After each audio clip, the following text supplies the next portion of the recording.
Mr. Silent Channel. Kabanata 481 hanggang 485. Malalim na kahulugan.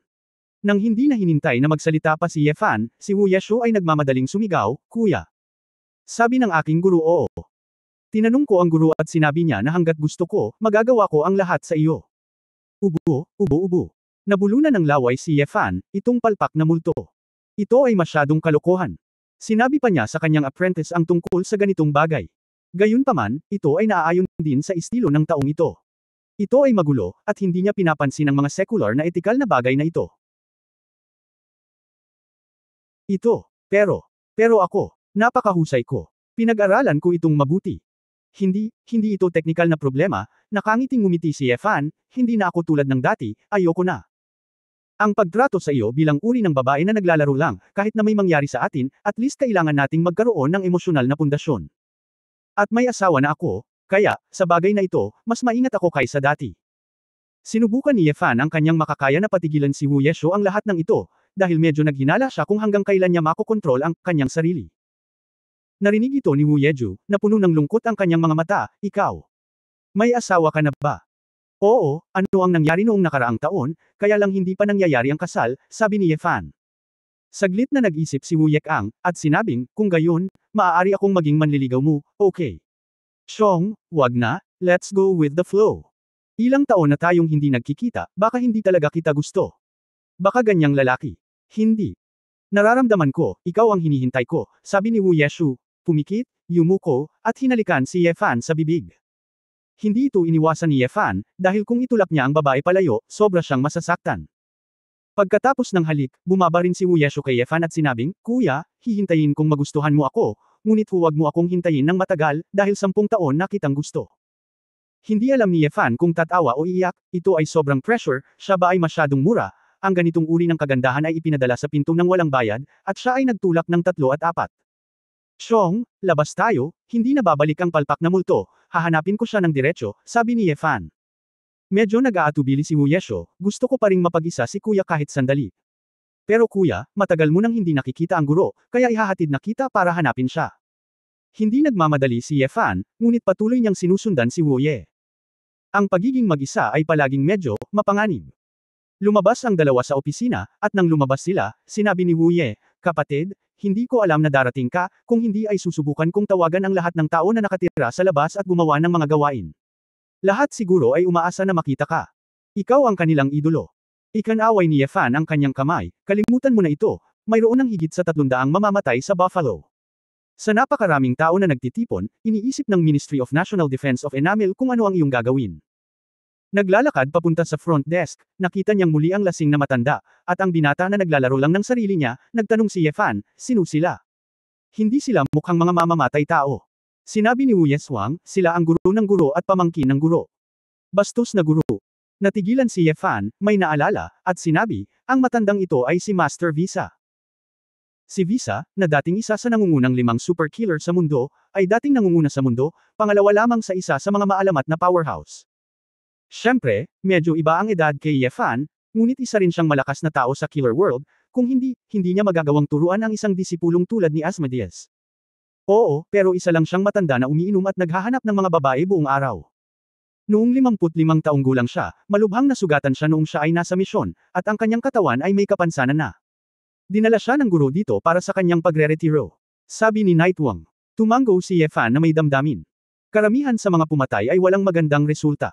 Hindi man sila mamatay, habang tumatanda sila, unti-unting bumababa ang kanilang mga katawan at kakayahan, at ang posibilidad ng pagkabigo ay patuloy na tataas. Handang suportahan ni Asmodeus ang kanyang guro, na marahil ay hindi usapin ng paggalang sa guro, ngunit nais lamang na kumuha ng babala, upang hindi niya maluwag ang kanyang pagbabantay at plano para sa hinaharap. Nagda-drugs ang pamangkin niya, wala ba siyang pakialam? Tanong ni Ye Fan. Okay lang, pero willing siyang mag-degenerate. Naiinis na sinabi ni Wu Yeshu, kung hindi lang siya ang kamag-anak ng guro, matagal ko na siyang pinatay, sayang. Ngumiti si Ye Fan, huwag kang mag-alala tungkol dito, hinahayaan sila ng iyong guro na manatili dito, na talagang kapaki-pakinabang.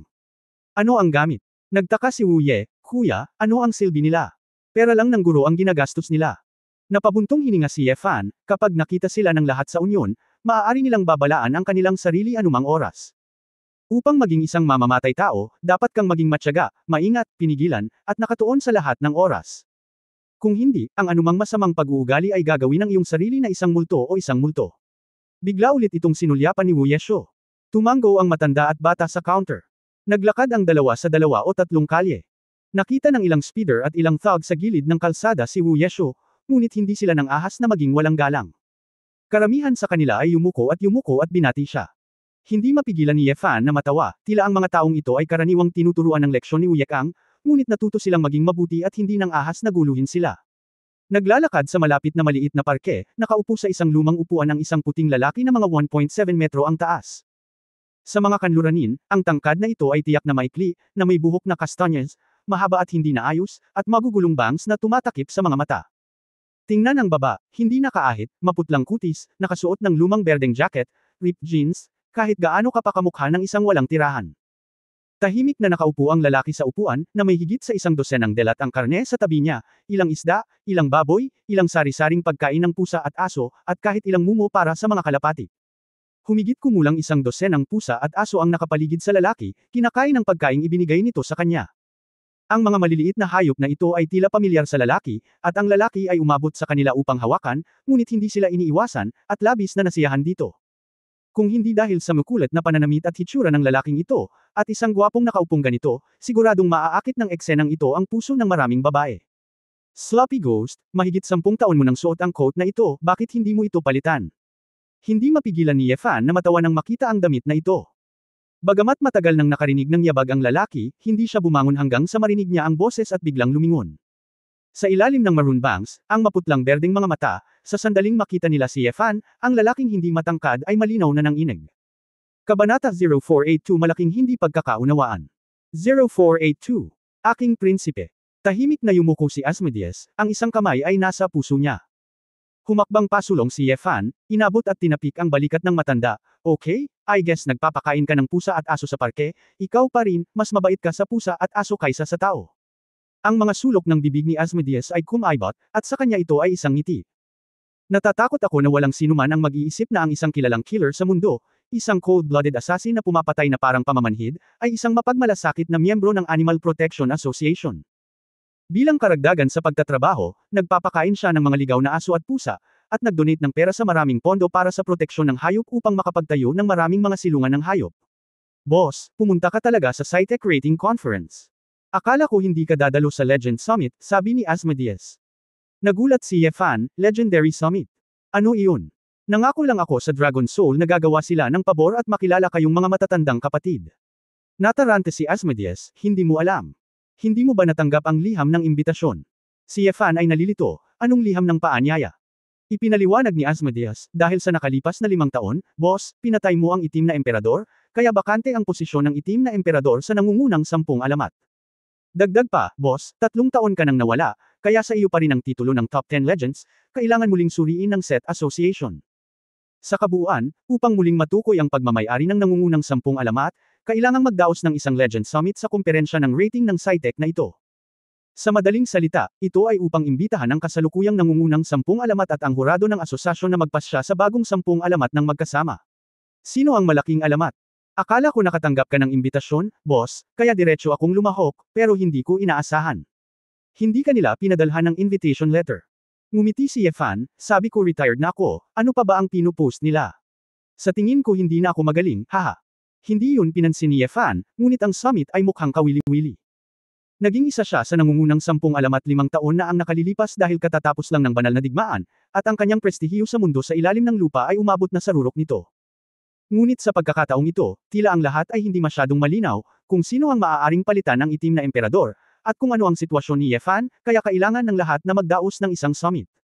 Sumimangot si Asmodeus, tumingin ng mabuti kay Ye Fan, at nag-aalangan na sinabi, boss, ikaw.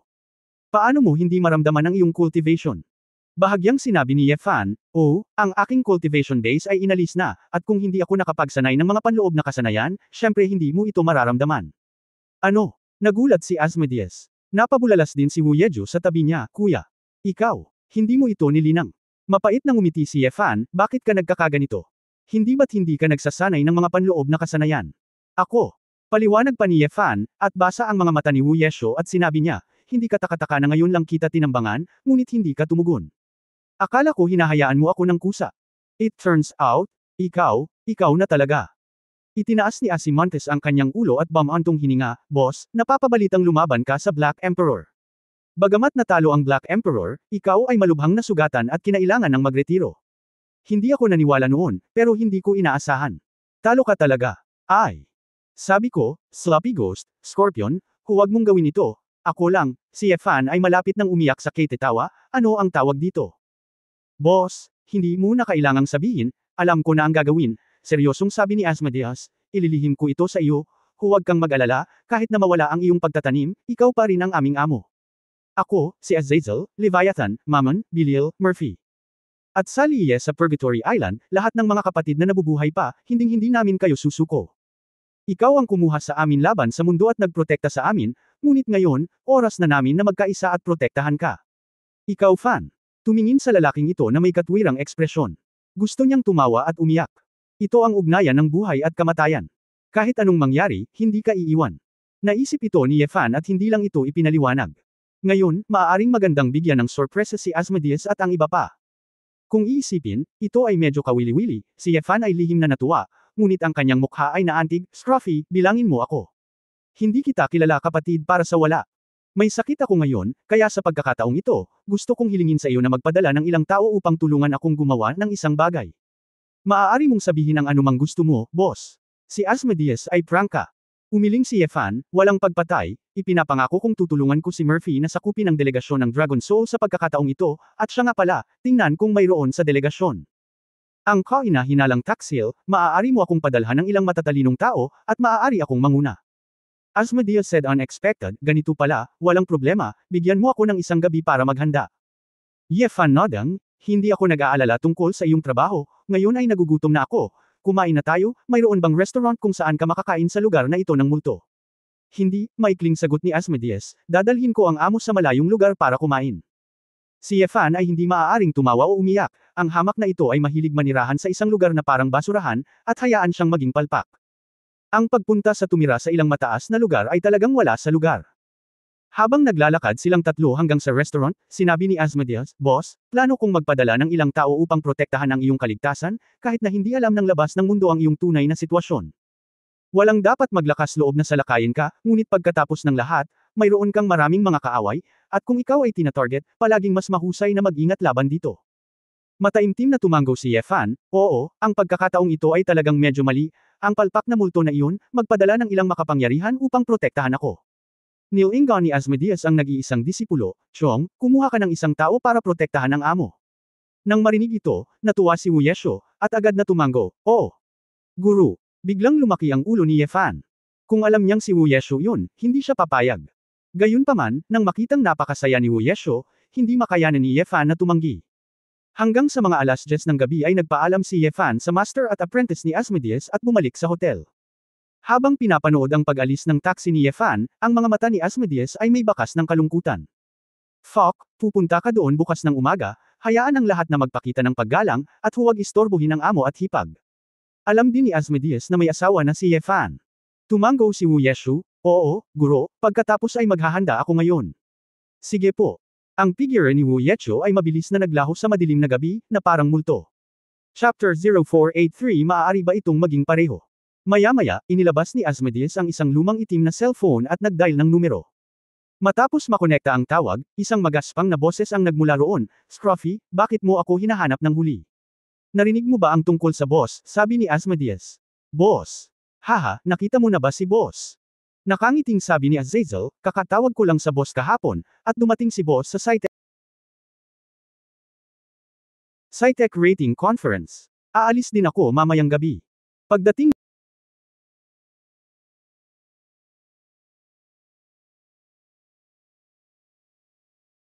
Boss. Haha, nakita mo na ba si boss? Nakangiting sabi ni Azazel, kakatawag ko lang sa boss kahapon, at dumating si boss sa SciTech Rating Conference. Aalis din ako mamayang gabi. Pagdating ng oras, lahat. Makakasama ulit tayo. Hoy, hindi ko ito pinag-uusapan, ito ang cultivation base ng boss. Anong nangyari sa cultivation base ng boss? Muli siyang sumibak. Sabi ni Azazel, hindi nakakagulat. Oo, ang talento ng boss ay katawa-tawa na. Hindi. Sabi ni Asmodeus, ang paglilinang ng amo ay inalis na. Nagkaroon ng mahabang katahimikan sa kabilang dulo ng telepono. Sa pagtatapos, same time na sinabi ni Azazel, ilang tao ang nakakaalam tungkol sa bagay na ito. Hindi ko alam, pero sa ngayon, walang naghiganti sa amo. Asmodeus said, we must keep it a secret, lalong-lalo na huwag ipaalam ni na Leviathan, Bilil at ng iba pa na malaki ang bibig nila, hindi maganda kung mali ang sasabihin nila. Hindi ganoon, alam ng mga kapatid ang tungkol sa isang napakahalagang bagay, at hindi sila nang ahas na magsalita ng walang kaparirikan. Napabuntong hininga si Azazel, hindi ko inaasahan na ang pagkatalo sa Black Emperor ay labis na makakasakit sa amo. Ang palpak na maltong iyon, ikaw pero bago ako pumunta dyan siguraduhin mong protektahan ang kaligtasan ng amo, kung hindi, papatayin kita ng martilyo. Hindi ko kailangan na sabihin mo sa akin kung ano ang gagawin, malungkot na sabi ni Asmodeus, sino ang maglakas loob na hawakan ang isang buhok sa boss, gusto kong hindi siya mabigla. Hindi alam ni Yefan, nagbiro siya sa kapritsyo, ngunit ginawa niyang parang magkaaway sina Asmodeus at Azazel, sa takot na may mangyari sa kanya. Siyempre, naglakas loob si Yefan na magbiro dahil sa kanyang matatag na relasyon. Tsaka hindi niya akalain na may manggugulo sa kanya. Ang kanyang pagbisita sa pagkakataong ito ay walang iba kundi isang toyo. Hindi man lang siya interesado sa Legendary Summit. Ang malaking bagay ay hindi niya gusto ang titulong ito. Nag-practice siya ng sarili niyang kung fu, at hindi niya kailangan ng iba para husgahan ang level niya. Nang bumalik si Yefan sa hotel, bukas pa rin ang ilaw sa kwarto ni Su Qingzhou. Si Yefan ay uminom at nasa mabuting kalooban. Natural, gusto niyang makipag-usap sa kanyang asawa. Ngunit nang kumatok siya sa pinto at pinindot ang doorbell, natigilan si Su Qingzhou at hindi pinansin. Asawa, buksan mo ang pinto, bakit hindi mo ako pinapansin? Nakatayo si Yefan sa pintuan, walang magawa. Matapos maghintay ng ilang minuto, sumagot si Su Qingzhou, umalis ka. Huwag mo akong abalahin. Natigilan si Yefan nang marinig niya ang malamig na boses ng babae, at nagmamadaling nagtanong, ano ang nangyayari sa iyo, Mrs. Paano kita masasaktan? Galit ka ba? Sa wakas ay naglakad si Su Qingzhou patungo sa pinto, binuksan ang pinto, binuksan ang isang siwang sa pinto, at nagtanong na may malamig na mukha, saan ka nagpunta ngayon? Nagpunta ako sa Louvre Museum, at muli akong pumunta upang makita ang ilang mga kaibigan, ano ang nangyari? Tanong ni Yefan. Friend. Naghanap ka ba ng babae? Ngumisi si Su Qingzhou. Medyo kinabahan si Yefan, alam ba ni Su Qingzhou na nagpunta sila ni Xiao Ziner sa mall? Asawa, huwag mo akong titigan ng ganito, wala talaga akong nakitang babae, depensa ni Yefan, iniisip, hinahanap nila ako, hindi na ba mabilang? You unbelievable man, ayokong makita ka, lumabas ka. Huwag mong istorbohin ang trabaho ko. Isinara muli ni Su Qingzhou ang pinto ng may galit. Nakatayo si Yefan sa labas ng pinto, nagkakamot ng buhok, paanong hindi siya makapaniwala sa sinabi niya. Pagkatapos mag-isip ng mabuti, biglang nagising si Yefan at tinampal ang kanyang noo. Oo. Sinabi niya na gusto niyang isama si Su Qingzhou para magsaya sa Paris, at pinalawig pa ng babae ang petsa ng pagbabalik para sa bagay na ito. Ngunit nakalimutan ko ang tungkol dito ngayon, at ako ay umiinom at kumakain sa labas hanggang sa ako ay bumalik ng huli na. Si Yefan ay labis na nanghihinayang sa oras na ito, at natural na gustong ayusin ito, ngunit ang babae ay nagagalit, kaya ang pagmamakaawa sa kanya ay hindi katumbas ng halaga. Nag-aatubili na bumalik si Yefan sa kanyang silid, nakaramdam ng panlulumo at hindi alam kung ano ang gagawin, kaya nagsimula na lang siyang makipag-chat kay Feng Yueying sa China. Kung si Yefan noon, hinding-hindi niya gugugol ang kanyang oras sa pakikipag-chat sa kanyang mobile phone, ngunit pagkatapos ng paulit-ulit na pagrereklamo ng mga babae na wala siyang masyadong pakialam, si Yefan ngayon ay nagsimulang makipag-usap sa mga babae sa sarili niyang inisyatiba. Yingying, pumasok ka na ba sa trabaho? Kaka-rating ko lang sa office, ano ba, wala pa akong tulog. Miss na kita. Huwag kang sumama, hindi ako naniniwala. On our honeymoon with Mr. Su, you still want me. Hoy! Anong klaseng honeymoon? 2 araw na lang, at hindi ko alam kung ilang beses na akong nagalit. Mapait na napabuntong hininga si Fan. Ano ang problema, pinapasaya mo na naman ba si President Su? Maikling ipinaliwanag ni Yefan ang bagay at malungkot na sinabi, masyado ba talaga akong pabaya? Nakalimutan ko ang ipinangako ko. Oo, anyway, linawin mo muna kay President Su, kung saan pupunta sa hapon, at hapunan kasama ang mga kaibigan sa gabi. Siyempre, hindi siya masaya kung tatahimik ka at iiwanan mo siya. Bagamat kinakain din ito ni Pangulong Su noong bata pa siya napakahirap, ngunit pagkatapos ng lahat, siya ay anak na babae ng mga anak na babae, at siya ay minamahal ng libu-libong tao. Kung hindi mo siya sineseryoso, hindi nakakagulat na hindi siya galit. Sabi ni Feng Yueying. Sabi ni Yefan sa pagkabalisa, Yingying, ano sa tingin mo ang dapat kong gawin? Hindi madali, nasa Paris ka na, at may mga luxury brand kung saan-saan. Ilang bago sapatos ang bibilhin mo. Ibigay mo na lang kay Mr. Su, girls, gusto nilang lahat. Gumawa ng malikot na ekspresyon si Feng Yueying. Sinabi ni Ye Fan, ngunit napakayaman ng asawa ko, marami siyang mabibili kung gusto niya. Kapaki-pakinabang ba ito? Idiot, may kinalaman ba ito sa gusto niya o hindi? Tsaka yung binili mo ay kapareho ng binili niya sa sarili niya. Inilibot ni Feng Yueying ang kanyang mga mata. Biglang natauhan si Ye Fan, kaya nga ang nangyari. Kailangan mo pa ring bilhin ang dapat bilhin, kaya nyaman o hindi. Sa wakas naisip ko na. Well, kailangan kong magtrabaho, kaya hindi na ako magsasalita pa. Sabi ni Feng Yueying. Nagmamadaling nagtanong si Ye Fan, Yingying, ano ang gusto mo? Bibilhan din kita ng ilang bag. Ayoko, bilhin mo na lang kay Mr. Su, sabi ni Feng Yueying. Si Ye Fan ay gumawa ng isang natatawang ekspresyon, alam ko sa pagkakataong ito, sinabi mo na ayaw mong bumalik, ngunit dapat kong bilhin ito para sa iyo. Pagkatapos makipag-chat kay Feng Yueying, mas gamaan ang pakiramdam ni Ye Fan. Bibili ng mga regalo bukas. Pagkatapos magsanay ng tsigang buong gabi, sa umaga, pagkatapos maligo ng malamig, may nakita akong tao sa labas ng aking silid. Nagbihis si Ye Fan at binuksan ang pinto. Tamang-tama, nakita niya si Wu Yeshu, nakasuot ng pula at itim na damit, may dalang Chanel bag, at nakasuot ng matataas na takong, nakatayo doon ng kaakit-akit at kaakit-akit. Kabanata 0484 Nakakahiya. 0484. Chong, anong ginagawa mo? Nagde-date ka ba? Nakangiting sabi ni Ye Fan. Brother, gusto kitang protektahan ng personal, kaya nagbihis ako bilang katulong mo, sabi ni Wu Yeswang. Hindi napigilan ni Ye Fan ang pagtawa, ako mismo ay isang katulong, kaya ikaw pa rin ang aking katulong.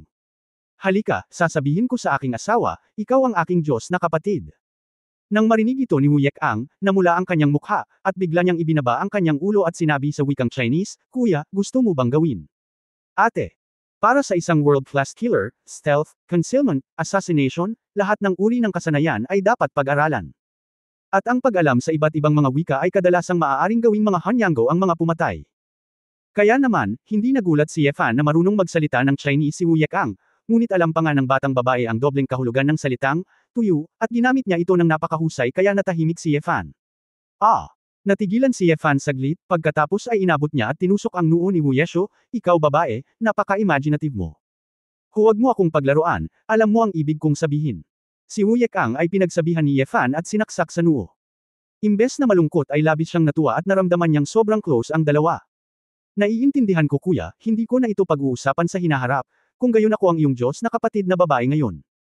Hinawi ni Wu Ye ang kanyang itim na buhok, gayon din, kahit na ang aking ina ay taga-Fusang, ang aking ama ay taga-Zia, at siya ay mukhang isang ikaw ay maaari ding maging kapatid mo.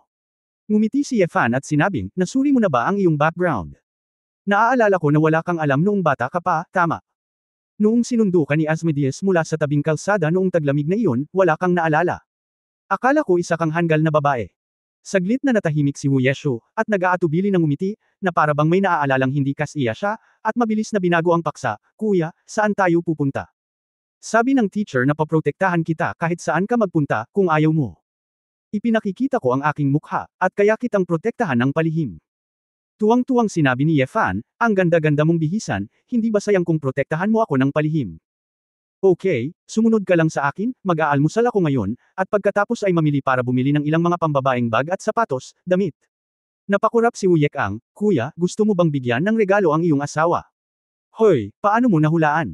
Dahil babae rin ako, sabi ni Wu Yekang, syempre mahuhulaan ko, o ikaw ay para sa iba mong manliligaw. Napakamot ng ulo si Ye Fan, Chong, bakit hindi mo ako piliin?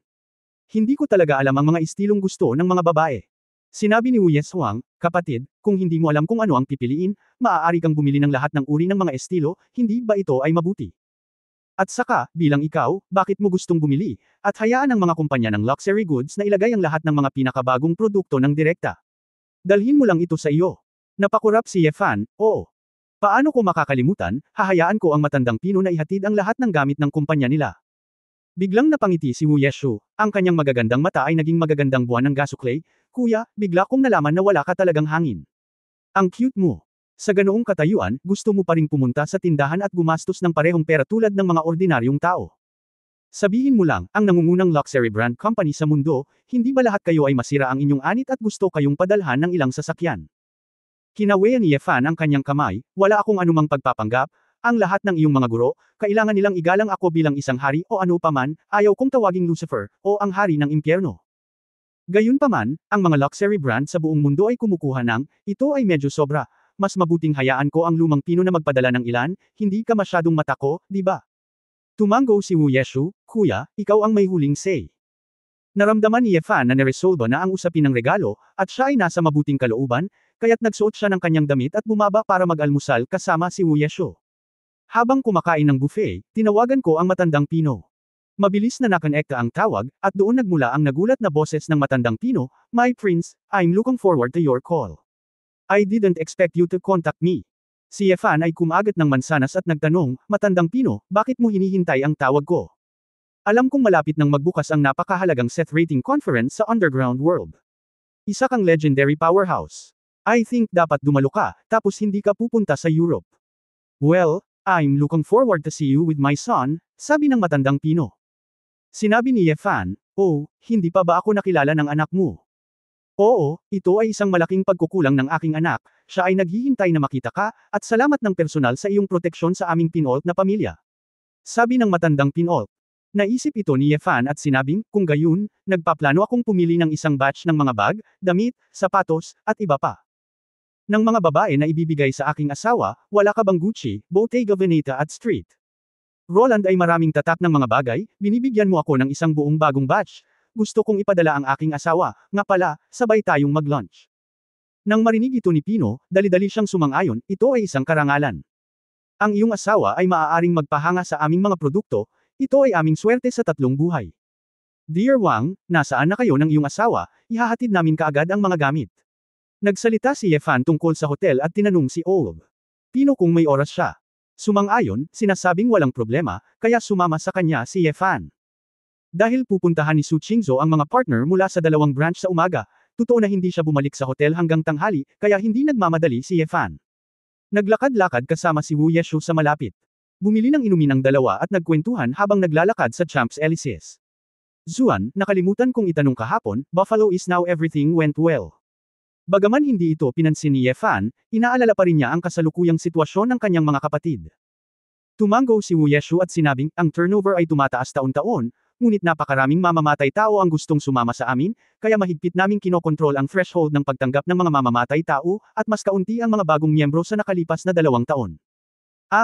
Sinabi ng guro na dapat nating panatilihin ang Buffalo. Ang pagsira sa titulong ito ay ikaw ang lumikha, kapatid, at hindi ka mapapahiya sa iyo. Haha, never pa akong naging number 1 sa killer list, pero ang teacher mo ang may gawa. It's mainly up to your teacher that Buffalo is today. I just got a head start." Hindi mo nakuha ang unang pwesto dahil ayaw mong patuloy na maging isang mamamatay tao noon, kung hindi, ang aking guro ay maaaring pangalawa lamang, seryosong sabi ni Wu Yeshu. Nagpout si Ye Fan, at ayaw niyang banggitin ang mga kaganapan sa taon. Ang pagpatay ng mga tao para kumita ng pera ay hindi ang paraan ng pamumuhay na gusto niya. "Eh ikaw, nasaan ka ngayon sa killer list?" tanong ni Ye Fan. Dismayadong sinabi ni Wu Yeshuang, "Ako, napahiya ko ang guro, ika-9 pa lang ako." Halos mas ubo si Ye Fan ng kape, at nagtatakang tumingin sa batang babae, "Ika-9 ka na. Nasa top 10 ka sa ganitong edad, pero hindi man lang nahawakan ng teacher mo ang top 10. Paano mo siya binigyan? Nakakahiya, binigyan mo siya ng mukha." Kabanata 0485 Masyadong magandang kausap. 0485. Maagang nakita ni Ye Fan na ang lakas ni Wu Yejian ay dapat na nasa antas ng pagsisimula sa pagpipino ng katawan. Sa ganoong edad, ang ganitong paglilinang ay hindi madali. Gayunpaman, upang makapasok sa nangungunang 10, ang naturang paglilinang ay hindi sapat. Tila nagsumikap si Wu Yeshu sa lahat ng uri ng mga diskarte sa pagpatay, kung hindi siya makakarating sa ika-9 na ranggo. Ngunit mukhang bigo pa rin si Wu Yeshu, pero, "Bro, noong 20 taong gulang ka, dinala mo ang iyong guro at ang iba pa para manalo sa banal na digmaan sa loob ng 2 taon, lumikha ng S-class na impyerno, at naging isa sa nangungunang 10 alamat. Kumpara sa iyo, ang score ko ay simpleng ilaw ng bigas, masyadong malaki ang agwat, at wala itong saysay." Sinabi ni Ye Fan na may maamong ngiti, "Fuck, torpe ang teacher mo, kailangan mo lang maging mas mahusay kaysa sa kanya, hindi mo na kailangang ikumpara sa akin, binigyan din ako ng mga kapatid ko, swerte ako. Kuya, pwede ba? Masyado na yata akong mahina, kaya minamaliit ako." Medyo nag-aalangan na tanong ni Wu Yeshu. Napabuntong hininga si Ye Fan, inabot at pinisil ang malambot na mukha ng babae, "Huwag kang tanga, my god sister." Nang makitang tila hindi nagsisinungaling si Ye Fan sa kanya, nakahinga ng maluwag si Wu Yeshang at muling ngumiti. Nagtataka na tanong ni Ye Fan, "Chu, gusto mo ba ang iyong kasalukuyang trabaho, naisipan mo bang magpalit ng trabaho?" Umiling si Uesho, "Kuya, gusto ko ang pagiging mamamatay tao, ito ang aking libangan, labis akong nag-e-enjoy."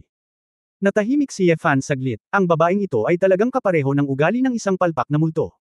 Mahilig siyang pumatay ng tao, at mahilig din siyang mag-aral kung paano pumatay. Totoong siya ay pinalaki ng isang palpak na multo mula pagkabata. Habang naglalakad, dalawang figure ang lumitaw sa harapan, na nakakuha ng atensyon ni Yefan. Ngunit si Yefan ay, protektado, na ngayon, at gusto rin niyang subukan kung gaano kalayo ang nilinang ni Wu Yejian, kaya hindi siya nagsalita. Hindi nagtagal at may natuklasan si Wu Yezhang. Nawala ang ngiti sa mukha ng dalaga, at naging sobrang cold niya, parang iba siya sa babaeng katabi kanina. "Kuya, mag-ingat ka, may sitwasyon," bulong ni Wu Yekang. Mukha namang normal si Yefan at mahinang nagsabi, "Anong problema?" 70 talampakan sa unahan, ang lalaki na naka-brown leather jacket at ang babae na naka-white coat ay ang backbone member ng Metal Frenzy, Gray at Helena, sabi ni Wu Ye. "Talaga? Kilala mo sila?" Pinaikit ni Yefan ang kanyang mga mata. Ang Metal Frenzy ay isang dayuhang mersenaryong grupo ng Enamel, na may rating na A, isang semi-opisyal na organisasyong panlaban na lisensyado ng Ministry of Defense of Enamel. Ang kanilang mga mersenaryo ay nagmula sa buong mundo at tinatangkilik ang Kat-Anji tanging pagtrato ng mataas na antas ng pamahalaan ng Echinacea. Siyempre, sila rin ay isang mahalagang puwersa sa mundo sa buong taon, na nagsisilbi para sa Ministry ng Depensa at sa Departamento ng Paniktik ng bansa. Ang pangalang Metal Frenzy ay nagmula sa mahusay na kagamitan ng mersenaryong grupong ito, na mahusay sa paggamit ng mabibigat na sandata at pakikipaglaban sa mahihirap na labanan, tulad ng isang hukbong bakal, na nawasak sa labanan. Ang pangalawa ay dahil ang pinuno ng mersenaryong grupong ito ay si Gonzales, ang Giant of Steel, na tanyag sa mahigit 20 taon. Si Gonzales ay isang makapangyarihang gumagamit ng kakayahan at isang dalubhasa sa mga panloob na kasanayan. Ang kanyang lakas ay minsang naglapit sa kanya sa antas ng nangungunang 10 alamat. Gayunpaman, dahil sa kanyang pagkakakilanlan bilang pinuno ng Metal Frenzy, siya ay tinanong ng mga tao. Naniniwala siya na marami sa kanyang mga nagawa ay nagmula sa kapangyarihang panlaban ng mersenaryong grupo. Kung kwalipikado ba ang kanyang personal na lakas na tawaging alamat, kaya palagi siyang nasa top 10. Sa ilalim ng alamat. Siyempre, labis na hindi nasisiyahan si Gonzales, ngunit wala sa nangungunang 10 maalamat na antas ng mga karakter ang madaling guluhin, at hindi siya nang ahas na hamanin ng isa ng ganoon kadali upang patunayan na siya ay kwalipikado. "Brother, nawala na ang cultivation base mo ngayon." Kung alam ito ni Gonzales ng Metal Frenzy, malamang nagagamitin kanya bilang springboard para makipagkumpetensya para sa titulo ng top 10 legend na pinag-iisipan niya. "Kailangan mong mag-ingat, hintayin mo ako at paprotektahan ka ng iyong mga kasama, huwag mong gawin ito sa iyong sarili," maingat na sabi ni Wu Yeshu. Gustong tumawa ni Yefan sa kanyang puso, ngunit kumilos na siya, at palaging kailangan niyang gawin ang isang buong set, kaya seryoso siyang tumango, "Okay, ngunit sa palagay ko ay hindi nila ako aabalahin." Mahirap sabihin. Pagkatapos ng lahat, natapos mo ang pakikipaglaban sa Black Emperor 3 taon na ang nakalilipas, at maraming tao ang nagsabi na nagretiro ka dahil malubhang nasugatan ka. Marahil si Gonzales ay may hindi mahuhulaan na pag-iisip, sabi ni Wu Ye. Habang nag-uusap ang dalawa ay nasa harapan na nila sina Gray at Helena na naglalakad sa tapat nila. "Miss Wu Yeswang, napakaswerte ko, hindi ko inaasahan na magkikita-kita dito ng nagkataon," ngumiti si Gray, isang kalbong itim na lalaki, at ipinakita ang kanyang mapuputing ngipin. Ang Metal Frenzy at Buffalo ay parehong A-level na organisasyon, isang mersenaryong grupo, at isang killer union. Kung ang tubig ng balon ay hindi lumalabag sa tubig ng ilog, walang manggugulo sa kabilang partido, kaya sa pangkalahatan ay medyo mapayapa. Paumanhin, hindi tayo pamilyar sa isa't isa, walang pakialam na sabi ni Wu Yechuan. Humajijek si Helena, "Miss Wu Yesho, kahit hindi tayo magkakilala, alam nating lahat kung sino ang isa't isa, di ba? Lahat ay mula sa underground world, at lagi ka naming hinahangaan, ang superstar sa killer world. Bakit hindi tayo umupo at mag-inuman ng magkasama?" Hindi interesado, pagtanggi ni Wu Yesho. Agad na lumingon si Gray at tumingin kay Yefan, "Sir, parang pamilyar kami sa iyo, parang nakita mo ang iyong larawan sa isang lugar." "Oh." Nagkunwaring nagulat si Helena, "Gray, ikaw ang tanga. Ito. Hindi ba ito ang dakilang hari ng impyerno, kamahalan Lucifer?" Walang galang. Pagkasabi nito, mukhang nagising din si Gray mula sa isang panaginip, at nagmamadaling niyuko ang kanyang ulo upang batiin si Yefan. Ikanaway ni Yefan ang kanyang kamay, "Retirado na ako, kaya huwag masyadong magalang. Kamahalan, ang iyong mga gawa ay tunay na maalamat. Lahat kami ay humahanga sa iyo. Nandito ka ba para dumalo sa maalamat na summit na ito?" Tanong ni Helena. Nagkibit balikat si Yefan, "Hindi ko alam, wala pa akong natatanggap na imbitasyon, at dahil retired na ako, hindi na kailangang pumunta. Kamahalan, kung hindi ka pupunta, malaking kawalan sa summit. Sa ngalan ng aming mga kasama sa Metal Frenzy, tinatanggap ka namin sa Enamel, nakangiting sabi ni Gray. Si Wu Yesho sa gilid ay naiinip na, nagkaroon ka na ba, huwag mong istorbohin ang aking hari kung wala kang gagawin. Hehe, Wu Yesho, bakit naiinip ka? Talagang hinahangaan natin ang maalamat na powerhouse, hindi ba natin ito mas titignan dito? Namilog ang mga mata ni Helena, nag-iisip. Tumanggaw din si Gray at masigasig na sinabi, Your Excellency Lucifer, maaari ba akong magkaroon ng karangalan na imbitahan kang maupo sa punong tanggapan ng aming Metal Frenzy? Lubos na hinahangaan ka ng aming ulo, at tiyak na ika-aaliw ka. Umiling si Yefan. Kalimutan mo na, may babalikan pa ako sa hotel, kaya mauna na ako. Nako, sayang naman, pagsisisi ni Gray. Umalis na lang sina Yefan at Wu Yesho, at hindi sumunod sina Gray at Helena. Hanggang sa lumayo sina Yefan at Wu Yesho ay mukhang malamig si Helena at sinabing, Gray, sa tingin mo. Masyadong madaldal si Lucifer. Pagtatapos ng kabanatang ito. For more videos, please like, share and subscribe.